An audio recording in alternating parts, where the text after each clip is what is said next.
Arms Jerman melibatkan pemerintah, Bundeswehr, dan industri pertahanan negara. Jerman merespons dinamika keamanan dengan modernisasi militer dan meningkatkan pertahanan. Arms Jerman berkembang sejak Perang Dunia II dengan fokus pada era pasca Perang Dingin saat Jerman menyaksikan perubahan geopolitik. Serangan teror dan krisis Ukraina menjadi pendorong tambahan. Arms Jerman melibatkan kontribusi dalam operasi militer di luar negeri. Tujuannya adalah mempertahankan keamanan dan integritas wilayah, menjaga stabilitas di Eropa, serta berperan aktif dalam kebijakan keamanan internasional. Hal ini dicapai melalui meningkatkan anggaran pertahanan, modernisasi militer, dan kerjasama dengan sekutu NATO. Rusia terlibat dalam Arms sebagai respons terhadap kebijakan agresif negara-negara Barat dan untuk mempertahankan posisinya sebagai kekuatan militer utama dunia. Pembubaran Uni Soviet dan krisis Ukraina memicu peningkatan ketegangan antara Rusia dan NATO, serta melaksanakan strategi diplomasi dan keamanan yang agresif. Mereka mengembangkan teknologi militer canggih seperti rudal hipersonik dan sistem pertahanan udara canggih. Rusia juga meningkatkan kehadiran militernya di perbatasan barat dan di wilayah Asia. Mereka percaya bahwa senjata nuklir dan teknologi militer canggih penting untuk menegakkan kepentingan nasional dan menjaga stabilitas strategis di tingkat regional dan global. Keseluruhan, arms race Rusia merupakan hasil dari faktor internal dan eksternal yang kompleks yang mendorong mereka untuk mempertahankan kekuatan militer dan pengaruh globalnya.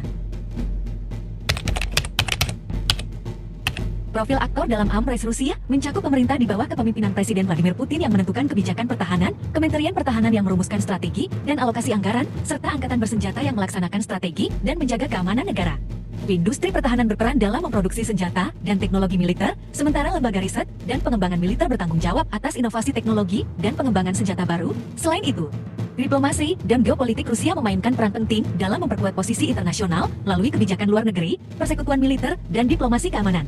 Kesemua entitas ini bekerja sama untuk memperkuat kemampuan militer Rusia dalam menghadapi tantangan keamanan dan mengikuti dinamika arms global. Para pelaku utama dalam pembelian senjata di Jerman saat ini adalah Kanselir Olaf Scholz. Kanselir Jerman saat ini, Olaf Scholz, memainkan peran penting dalam kebijakan luar negeri dan pertahanan Jerman. Menteri Pertahanan Christine Lambrecht, Menteri Pertahanan Jerman, Christine Lambrecht, bertanggung jawab atas pengembangan dan modernisasi angkatan bersenjata Jerman Bundeswehr, Partai Sosial Demokrat SPD. Partai Sosial Demokrat yang dipimpin oleh Olaf Scholz memiliki pengaruh besar dalam kebijakan pertahanan dan luar negeri Jerman.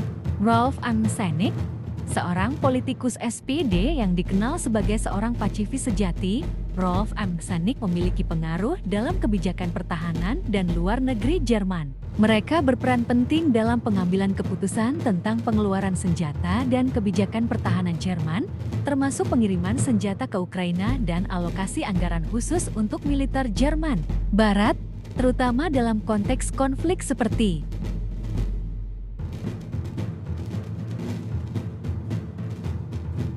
Putin merupakan tokoh yang kontroversial, dikenal karena kebijakan luar negeri yang tegas dan kadang-kadang agresif, modernisasi militer, serta kembalinya kekuatan Rusia sebagai aktor global. Yang signifikan, kebijakan Putin seringkali menimbulkan ketegangan dengan negara-negara, intervensi Rusia di Ukraina, dan campur tangan di Suriah.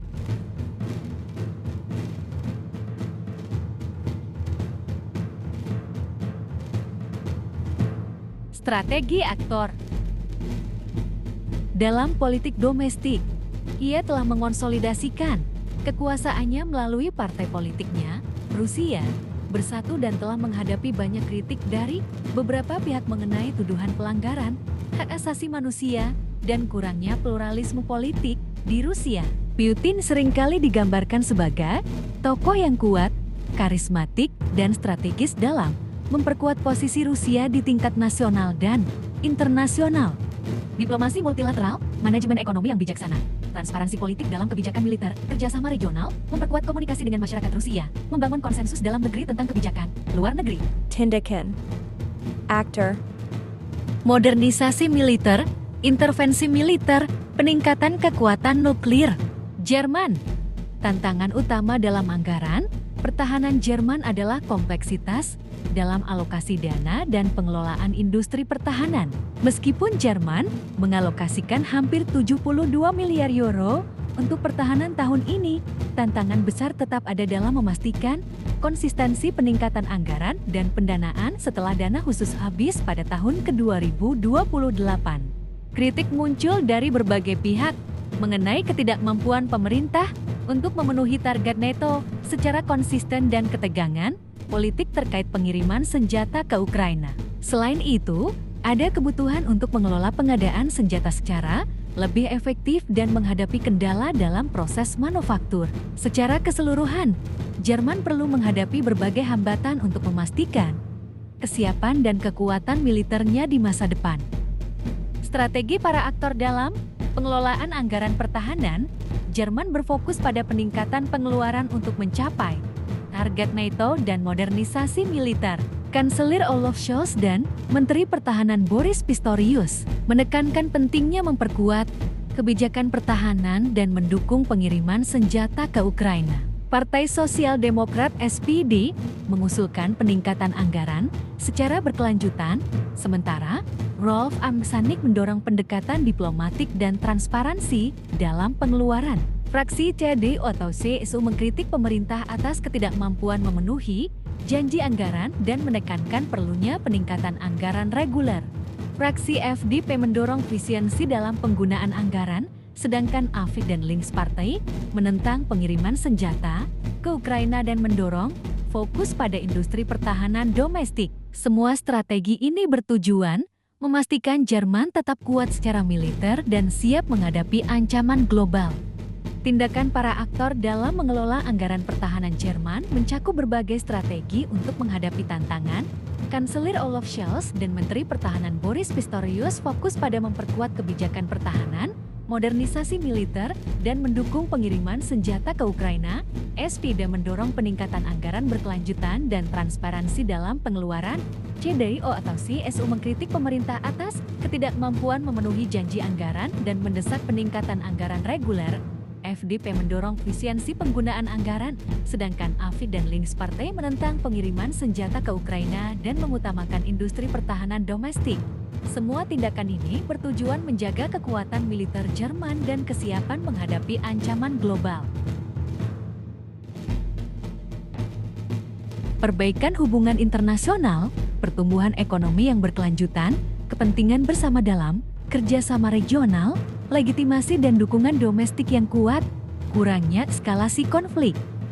Prospek keberhasilan pengelolaan anggaran pertahanan Jerman bergantung pada implementasi strategi peningkatan anggaran dan modernisasi militer oleh Kanselir Olaf Scholz dan Menteri Pertahanan Boris Pistorius. Jika SPD dan FDP berhasil meningkatkan transparansi dan efisiensi, Jerman dapat mencapai target NATO dan memperkuat militernya. Namun, kritik dari CDU atau CSU dan ketegangan politik mengenai pengiriman senjata ke Ukraina menimbulkan tantangan. Keberhasilan akan ditentukan oleh kemampuan pemerintah menyeimbangkan kebutuhan pertahanan dengan transparansi, efisiensi, dan dukungan industri domestik. Dalam konteks arms race Rusia dan Jerman, teori REALI-SME dapat digunakan untuk memahami dinamika kekhawatiran militer dan kekuatan ekonomi yang berperan dalam kebijakan luar negeri negara-negara tersebut. Arms race Rusia dan Jerman dapat diterangkan oleh teori REALI-SME karena keduanya mengembangkan senjata dan kekuatan militer untuk mempertahankan keamanan nasional dan menjaga kepentingan nasional. Kami setuju pada perlombaan senjata kedua negara tersebut. Hal ini dikarenakan walaupun perlombaan senjata memiliki pengaruh negatif, namun terdapat pengaruh positif yang besar dalam perlombaan senjata. Arms race antar negara ini menciptakan security dilema pada tiap negara. Security dilema yang terbentuk karena adanya perlombaan senjata antar negara ini membuat setiap negara tetap berkembang dan menciptakan inovasi-inovasi baru pada persenjataan dan bidang militer mereka. Perlombaan senjata antar negara ini juga membantu meningkatkan kemampuan militer kedua negara yang dapat membantu mereka menjaga keamanan nasional dan menjadi aktor aktif di tingkat regional dan global. Pengaruh positif lainnya yaitu memperkuat kekuatan strategi militer, memperkuat pertahanan negara dan menciptakan citra negara yang kuat pada komunitas internasional. Maka dari itu, perlombaan senjata dirasa perlu untuk tetap ada.